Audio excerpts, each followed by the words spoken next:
What's up, my friend? Abby here, and welcome back to Writer's Life Wednesdays. I thought I'd share something a little bit different with you guys today because we're getting really close to the end of 2020 and I can hear everybody breathing a big sigh of relief. I think pretty much everyone is excited for a fresh start in 2021. I know I am very excited, but I'm always excited for the new year because the start of a year is always a time that's just filled with so much hope and new possibilities.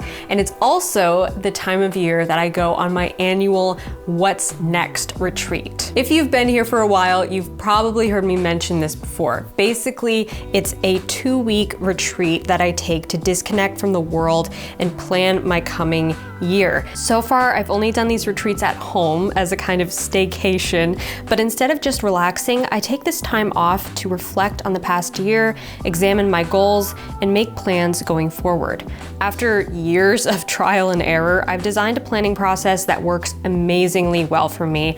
And I think it might help you out as well. So in today's video, I'm going to share my planning process with you, what I do on my What's Next retreat to organize my goals and make plans for the coming year. The first thing I do on my What's Next retreat is go offline. This means disconnecting from email, social media, YouTube, and anything work-related. I delete all social media apps off my phone and set up a vacation responder for my email. I find that I have to be completely disconnected from everything in order to truly listen to that inner voice and set intentional goals for my new year. During the first week of my retreat, I just focus on relaxing, reflecting on the past year and my current projects, and setting big goals for the upcoming year. I like to give each day of my retreat a special theme so that I don't get overwhelmed. Because I have a lot of different projects going on all the time, it helps me to break down my planning days by theme and only focus on that one category on that day. For example, day 1 is my relax and reflection day, where I spend a lot of time journaling and self-observing. Day 2's focus is body and spirit. This is the day I spend focusing on self-care and designing habits that will nurture my mind, body, and spirit in the coming year. Day 3 is all about the big picture. So this is when I make my list of big goals and get super ambitious, then narrow down my most important goals using my prioritization system, which I talked about in this video. I'll link it in the corner. It's a pretty intricate process, so I won't go into it here, but definitely check it out if you have ever had trouble deciding which goals you should prioritize. On day 4, I'll be focusing on my writing and publishing goals, and on day 5, I'll be making plans for the future of my channel and some very exciting resources that I can't wait to share with you. Finally, on the last day of the year, I take the time to plan out my first quarter. This is a great time to look at my priority goals and see how they realistically fit into the first 3 months of the year. For bigger projects, I break down the goal into smaller action steps and set mini deadlines for each one to hold myself accountable. Throughout this entire planning process, I'll be using the Artist of Life workbook by Lavender. I did this workbook for 2020 and fell in love with it. The design is minimal but effective, and it focuses a lot on self-care, which is something I'm trying to get better at. I've tried a lot of yearly planners and usually find them overwhelming and lacking balance. I'm a very ambitious person, so I tend to overestimate how much I can actually do, and I neglect my mental and physical health in order to accomplish my goals. If you can relate, then I would highly recommend the Artist of Life workbook, as it has a great focus on self-love and finding the balance between work life and your personal life. I'll leave the link in the description below if you want to check it out. I also use Scrivener to brainstorm my goals and my plans. I like to have a simple digital space to brain dump my thoughts and sketch out timelines, and I find that Scrivener is perfect for this. It's not too complicated, and I know exactly how to navigate it, so it's a great setup for planning my year as well as my books. Once I've set all my goals and planned out the first quarter of my year, it's time for the second phase of my What's Next retreat. Awakening to the new year. I feel like a lot of people start their new year in a rush. It's January 1st and we're all set with our ambitious goals and our new diet plan and our shiny new gym membership, and we're gonna slay this year. And we do slay it for about 3 days.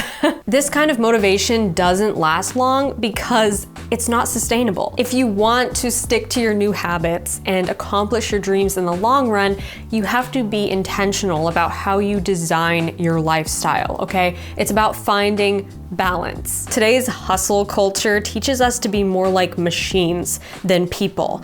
When someone asks us how we are, we say busy more often than we say good.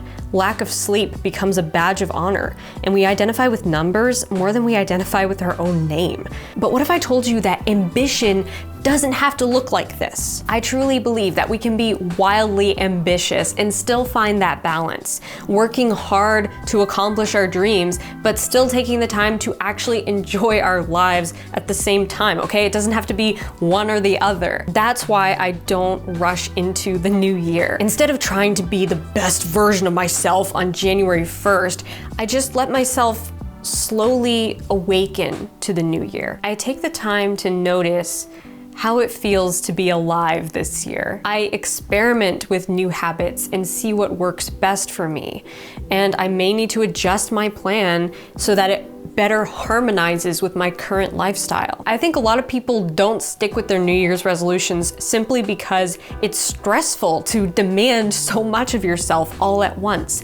And we tend to avoid things that stress us out. Besides, new healthy habits are all about improving your quality of life, not making your life more annoying. So if I could encourage you to do one thing this January 1st, it would be this: don't rush. You have plenty of time, the whole year in fact, to experiment and explore this path of life and find what works best for you. And remember, seasons are changing all the time. What works for you in January might not work for you in March and might not work for you in September, okay? And that's fine. We are ever evolving creatures who learn and grow and change with time, and that means our routines are going to change too. So be mindful about what habits you bring into your life. They may all be healthy and beneficial, but are they really what you need right now in this season of life? These are questions worth asking yourself, and that's why I take this What's Next retreat every year to completely disconnect and do a full reset on my life. That being said, today is my last day online.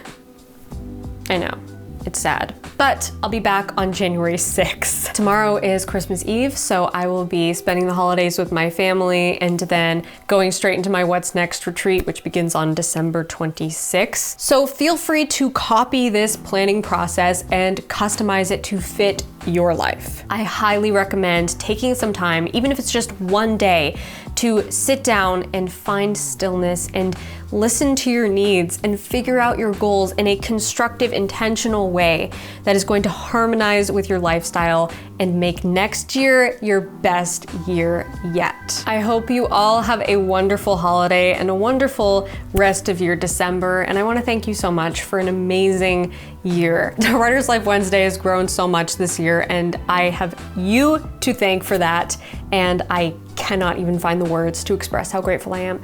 So thank you. Smash that like button if you liked this video, and be sure to subscribe to this channel if you haven't already for some strange reason, because good things are coming and you're gonna love it. Until next year, my friend, rock on.